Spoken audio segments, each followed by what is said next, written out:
Drunken Chef 2019. It's mid-November. We're trying to squeeze in another couple episodes before the end of the year and the weather gets shitty and all that. Tonight I decided we're going to make some braised lamb shoulder chops. Reason being is I borrowed a device here that you've never seen on here before, an Instant Pot from a friend of mine. Thank you, Mr. Sprague. The Instant Pot, quick rundown, it's a multifunction thing, one of these kitchen-y gadgets. It's a slow cooker, a saute pan, a rice cooker, a pressure cooker. I mean, does everything but give you a blowjob and make you pancakes. But tonight we're really just going to be using the the saute and the pressure cooker function. Pressure cookers are great. They really, they take some things and really knock the time down, like something that you would braise like this for a couple hours, we're going to do in about 25 minutes. So we decided, this is what we're going to do. So what I have here is some really nice lamb shoulder chops. I had the butcher cut them fresh. They're about 1.5 inches thick. And what I did earlier is I marinated them in about a half a cup of red wine and I'm going to say a teaspoon of garlic powder. And they sat in there for about an hour or so. Maybe 2. And I saved the marinade here, but you'll see what we're going to do with that later. Now, with any braise, generally you want to sear the meat first, get some nice brown on the outside, and then we're going to braise it to make it nice and tender. It's a really tough cut, so it really does need, a little bit of slow cooking time. So, now we got the Instant Pot here. It's got a saute function.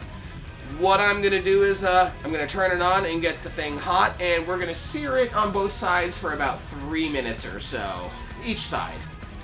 Alright, the Instant Pot's on the saute function. We have it on high heat. It's just about heated up here, and like I said, we got these lamb chops. I did season them up with some Anne Frank and cracked black beforehand. And black cracked Frank. That's right. So we're going to set these in here to sizzle about 3 minutes aside, just to brown them.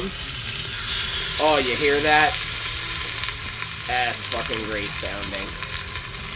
That only took like 2 minutes to get the sizzle hot. Yeah, it's quick.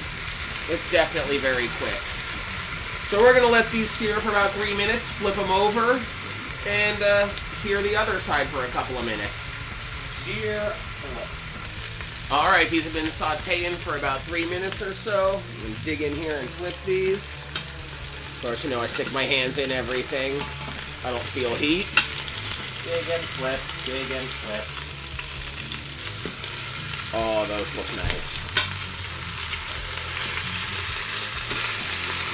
Get a good grip on that, and give it a flip. And we're going to let those go another 3 minutes or so. Alright, the chops have seared on the second side for about 3 minutes or so. Now, with any braise, once your meat is seared and brown on the outside, you need a really good, tasty, flavorful liquid to really get everything going. And I'm going to get some beef broth out of the fridge. They don't make lamb broth in a box, so I would use that. So I got here, plain old box beef broth. I'm going to dump in, say, maybe a cup or so. Cup of broth. Not really measuring, just kind of guesstimating. And, like I mentioned earlier, what I have here is the reserved marinade. The garlic and red wine. About a half a cup here. I think I might want a little fresh hit of the red wine, though. Johnny, if you'd grab me the bottle, that'd be awesome. Yellowtail Merlot. Yeah, I like to use like a semi-dry red.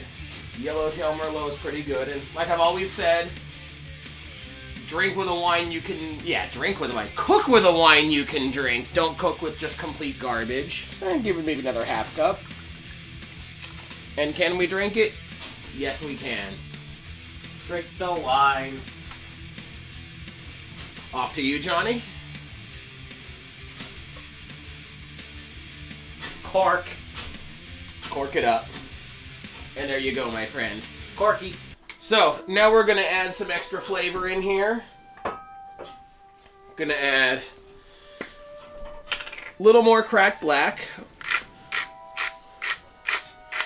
We're going to save the salt till the end just to see how the whole deal comes out. If we need a little more salt, that can be added.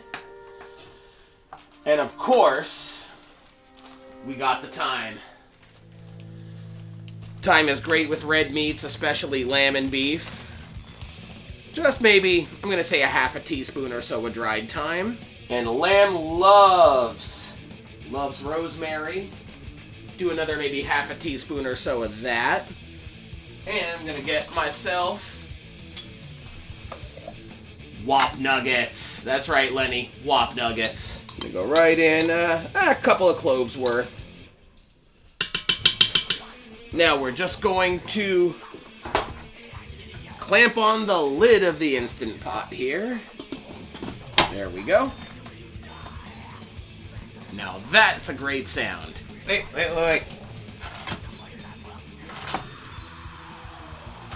Game over. I think the Instant Pot's made by Atari.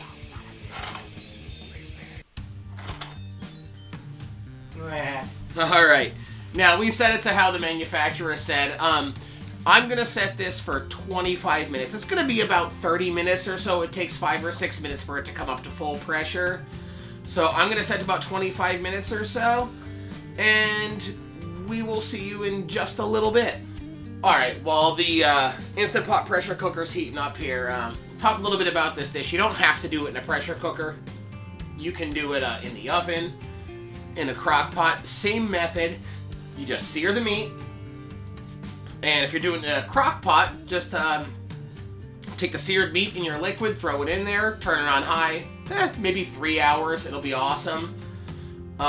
If you're doing it in the oven, sear the meat in a pan and throw it in an oven-proof dish with the liquid, and maybe 300 degrees at 2.5 hours. Again, it'll be perfect.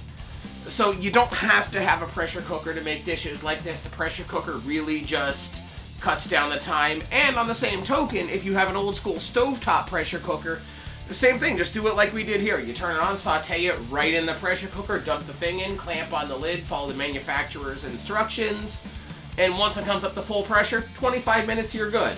So in about 25 minutes or so, we're going to come back and we're going to throw some potatoes in there for a couple of minutes just to cook them and make a gravy out of the liquid, and it's gonna be delicious.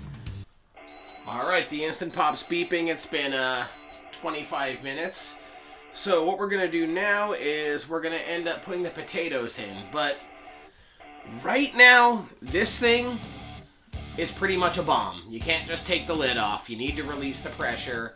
If you're using a stovetop pressure cooker, most of them have a quick pressure release valve, as does this. So, what we're going to do here, I'm going to take a towel and just open the quick pressure release valve. And that's going to take about a minute or so to release the pressure. Alright, now that the pressure's all gone, we can open the lid safely. And what we're going to do is we're going to add the potatoes and repressurize it and cook those potatoes under pressure for just a couple of minutes. Now, potatoes like this would normally take 15-20 minutes to cook. In this, it's going to take about 4 minutes. I just got some nice, big, chunky, skin-on Yukon Gold potatoes. Gonna go right in. And I've got a nice chopped shallot here. That's gonna pretty much disintegrate under the pressure cooking. Just add some great flavor. If you don't have shallot, use white onion, yellow onion, whatever you got. And if you're doing this with a crock pot or, say, oven method, just put the potatoes in maybe 20 minutes, half an hour before it's done. Cover it back up and just let it go. It'll be delicious. So we're gonna put the lid back on, and we're gonna set this for 4 minutes. All right, 4 minutes is up on the potatoes, so we need to release the pressure once again.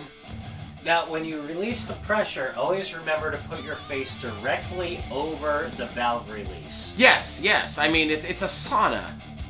A flavorful sauna.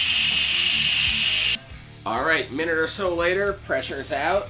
So we're gonna open this thing since it's no longer a bomb. That looks and smells delicious. So what we're gonna do, we're gonna fish out the chops and plate those up first. Now, what we're gonna do with the chops out, we're gonna set this back on saute for a moment. And what we have here is a little bit of a cornstarch slurry. Just a couple tablespoons of cornstarch, maybe 2, because we got about 2 cups of liquid or so, and some beef broth. Cold. Stir it up. And in. And what that's going to do is thicken it up and make a nice gravy. Give that a minute or so to heat up and bubble, and we'll finish serving this. All right, we got a nice little gravy made here. Gonna scoop a few potatoes onto each plate. All right, we got our plates here. We're gonna do a little taste test of this lamb. See how this shit came out. Lamb. Well, you don't need a knife to cut it.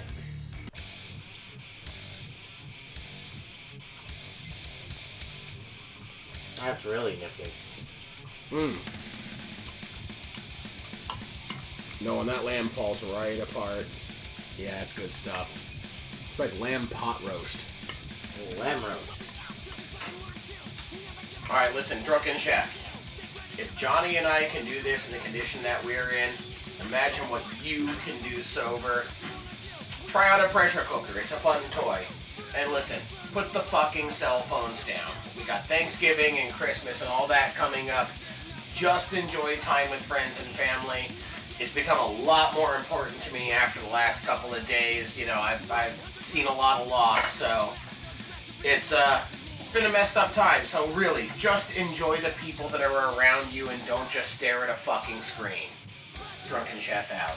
It is releasing flavored air.